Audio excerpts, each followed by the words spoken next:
Warning, this video is for entertainment purposes only. The Lazyboys Night episode you are about to watch may contain the following: sarcasm, story embellishment, exaggeration of facts, controversial comments, debatable observations, opposing opinions, various points of view, sensitive subjects, observational humor, playful banter, sexual innuendos, ignorant recollection of actual events, subtle references to source material, not so subtle references to source material, and many other remarks that could piss you off. If you do not find this video entertaining, then you are taking life way too seriously. If you have a complaint about any episode, please book an appointment with a therapist. That's Dude. That's Dude. And welcome to Lazyboys Night. I gotta say, I have no idea what this is gonna taste like, but just based on the can, I'm excited. This is the Goodbye Gravity by Imperial City Brew House. But check the can. Dude, put it up. That's Chris Hadfield, Canadian astronaut playing a guitar in space. You remember? Hell yeah. You remember when he played music in space? Yeah, I remember when he played the guitar. He was on the space station. He played, what year was that, Dude? Thanks. What did he play? He played Space Oddity from David Bowie. What's that song again? Ground control. Oh, Major Tom. Yeah. It was so perfect to play that in space. I know. That was fantastic. That was a fantastic moment. Yeah. That's a... Oh, my God. This Proud is awesome. Canadian beer. Yeah, that's one of the better looking cans I've seen in a long time. Just for that. Wait, what kind of beer is this? This is a cream ale? From Imperial City. Did you say that already? Yeah. Cream ale with Madagascar vanilla. Okay, we've already said I'm a can snob now. I really, really Can enjoy snob. Can snob. The animation It's gonna of have to make a cans new graphic now. for can snob. That could be the official can snob can. Yeah, that's a good looking can. All right, I'm excited. Good looking can. Stay tuned. It's just two guys talking. There they go again, saying anything. Talking about nothing. Nothing new to say. Talking anyway. So much to review. So let's have a cold brew. A cold brew. Everybody's talking. It's not anything. No one's listening. Talking about nothing. They're all yammering. I can't hear a thing. Nothing I can do. So let's have one more brew. One more brew.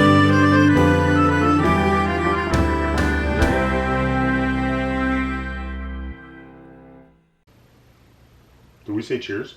Cheers. Cheers. Oh, what pray tell? Oh, There's it's a got a little, really. It's the little- Madagascar vanilla. There's an Whoa. interesting. It's a light beer, but there's an That's interesting little nice. aftertaste. Yeah. I'm gonna smell it. Don't judge me right now. I can't It tell doesn't the even percentage. smell it, but you definitely taste it. You can't smell it. Yeah, anymore. it's a very light beer, but it's got this nice little aftertaste. Oh, this like has that. flavor. A flavorful beer. It's Yay! a flavorful beer, folks. Woo, yeah. That's awesome. That's really nice. Good job. Yeah, I'd be okay with having a picture of me floating in space on this can. Yeah. So Cool. would I. Yeah. All right. Good job, Chris. Good job, Chris. I'm sure he had a hand in brewing this. So See, good job, it's Imperial City. It's probably at the brewery. They're going, okay, Chris, we're gonna have this beer for you, man. Try it out. Just there's something. Did There's they something approach him missing. for that? Can you imagine? You're Chris Hadfield. Your phone rings and you're like, I'm "Hello." not done my joke. Oh, I'm sorry. I'm sorry. I'm bad.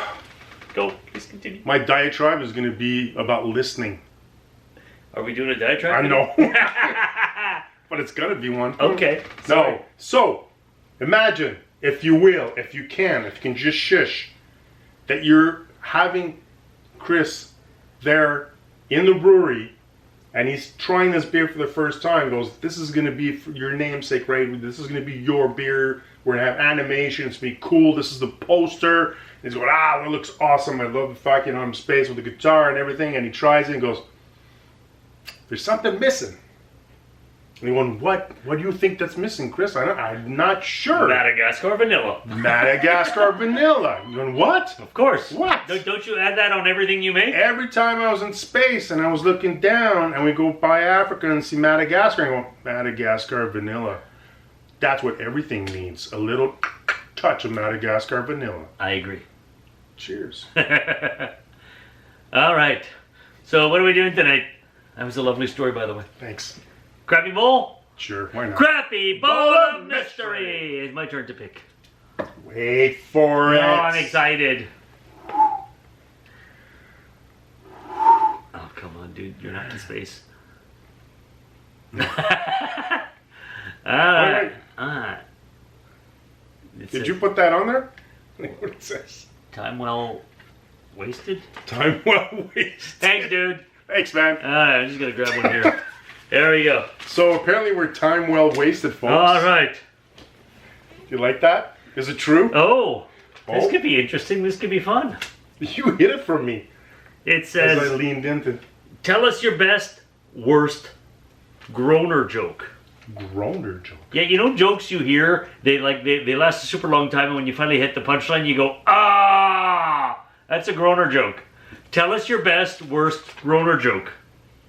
Do you have one? No, I didn't even know what groaner was. Is that Do you an have a actual joke? word? Yeah, it's called a groaner Okay, joke. I do. Okay, I'm going to tell mine after. You want to tell yours first, or do you want me to tell mine? I'll tell mine first. Okay, tell yours and then I'll tell mine. Okay.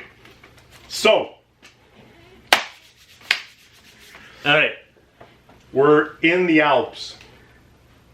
And you have this group that are together. And in the group, there's people from all different nationalities, right? And they're climbing the side of the mountain. And they get to this place where there's a big, big ravine. And the guide tells them, be careful. Right now, if you fall off, we won't be able to go get you. You'll fall almost like Roadrunner style, coyote fall, forget it, you're gone. He says, but as soon as you do the bend here, you'll see and you'll go through something you've never done before in your life. So just hang tight, just follow my lead. So they keep going around the mountain, keep going around the mountain. They get to this point and the wind starts kicking up and they're just holding down and they're bunkering down and they're going sideways. And classic movie, just snow is accumulating and they're getting to the side and going, this is the stupidest thing I've ever done. And all the tourists are like, why did I ever sign up for this crap? So they get to a point, the guide stops them, says, okay, this is what I was talking about. And he says, okay, I'm going to show you guys something.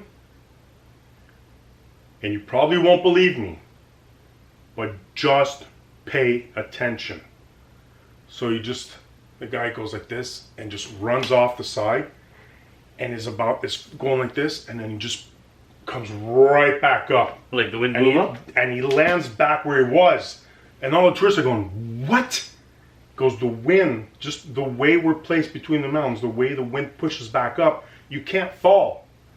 So he says, if you don't believe me, watch again. So he gets in place, and he just throws himself off, and then he comes right back where he was.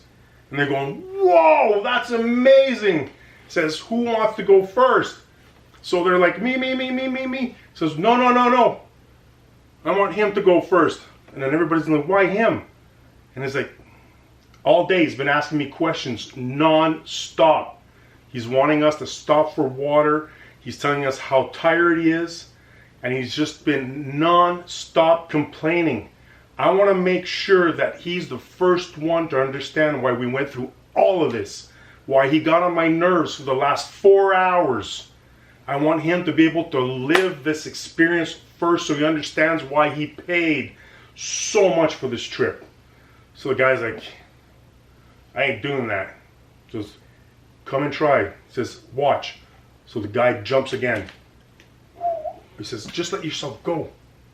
So he, come on over. So the guy comes over. And of course he's going to be, like a Southern American. Has to be, because I like doing that accent. So the guy, shish. So the Southern American shows up and he goes, I ain't doing this. Says, try it. This is the only reason why we came up here. says, after we're done here, we'll go up and there's a nice area where we're gonna have like these amazing beers and food and everything waiting for us. But this is the reason why we're here. We need to experience this. He goes, God damn it, son. Fine, I'll jump. And he jumps. And he doesn't come back. And he smushes at the bottom. And then another American in line goes, I recognize you, Superman. What the hell was that? Oh. Is that what you were talking about? That's a groaner joke. Oh, all right. Not bad. Okay. I got one. So this guy's reading the newspaper looking for a job in the want ads, and I should probably mention he doesn't have any arms. Okay, so he's like reading the newspaper. He's like flipping the page and with his, and he's reading through the want ads, and eventually he sees an ad that says wanted bell ringer at such and such church, and he's like, hey, I can do that. So he decides to go apply for the position, and he's got to walk about 20 blocks because he can't hitchhike. He doesn't have thumbs, right? So he walks about the 20 blocks, and he gets to the church door, and the little side door where the priest lives, and he rings the doorbell with his nose, and and the priest answers the door, and he says, yes, can I help you, my son? And he says, I'm here to apply for the bell ringer job. And the priest looks at him, and he's like, I don't mean to be offensive, my son, but you don't have any arms. How are you going to pull on the rope to ring the bell? And the guy says, trust me, okay? Let me prove to you I can do the job. And if I can do it, will you give me the job? And the priest says, all right. He's got nothing to lose. So he says, all right, follow me. So they climb up the bell tower, and there's like 5 stories that just go up the stairs, and they get to the top. And of course, it's like your typical bell tower. It's just open on all sides, big bell in the middle with the big rope. And the priest says, see, there's a big rope. How can you pull the rope to ring the bell? And the guy says, hang on, watch this. And he backs up into a corner, and he psychs himself up, and he starts to run, and boom, smashes his face right in the bell. Gong! And the priest is like, my son, are you all right? And the guy's like, yeah, I'm good. Do I get the job? And the priest is like, oh, okay, I guess a deal's a deal. So he gives him the job. He says, and then you got to do this 3 times a day, once at 6 a.m., once at noon, once at 6 p.m. You start tomorrow morning. And the guy's all excited, and he goes home, and next morning he's up bright and early, and he walks the 20 blocks to the church, and up the 5 flights of stairs, and bang, and then goes home, and again at noon, and walks the 20 blocks, and up the 5 flights, and bang, and back down and home, and again at 6 p.m. walks the 20 flights, and up the stairs, and bang, and walks back down and goes home. And he does this for 6 months, no problems, never misses a day, always right on time. Everybody's really impressed. Problem is, you do this for 6 months, you start to get a little loopy because you keep smashing your head in a cast iron bell 3 times a day. And it's like the last shift, it's like 6 p.m. coming up, and he's just standing there in the corner like this, and he's getting ready to run, and he starts to run, and he kind of stumbles, and he misses the bell completely, and he just falls right at the window, 5 stories down, splat on the ground. And of course the people walking down, they're like, oh my god, what's going on? And they're all just standing there, and some guy says, oh my god, who is that guy? And this lady next to him says, well, I don't know his name, but his face sure rings a bell.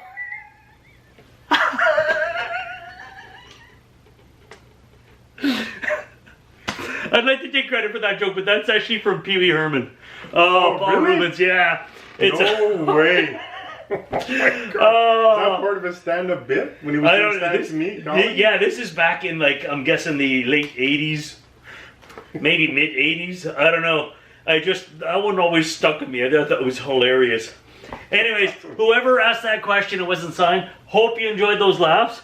If you got a groaner joke you love, please send it to us. Either write it in the comments, send us a video. I don't know. Maybe we'll air it. I just want to do that. Thank you, Chewy. I'm going to wax on, wax off right now. Oh, there I'm you not go. going to look. Like, you can wax on, wax off all you want. Name your sex tape. Like, share, subscribe. No, don't do that. That's boring. And send us your jokes. Yeah. And tell us if you knew what groaning was. A groaner. Well, it's not like Matt Groening. No. The creator of The Simpsons. As if you groan. It's a groan. Okay, so light bulb moment. Ding. So speaking of bell, that bell notification. We'll let you know when we have another episode, but you do know every Thursday, right, folks? So we'll see you next time. See you next Thursday.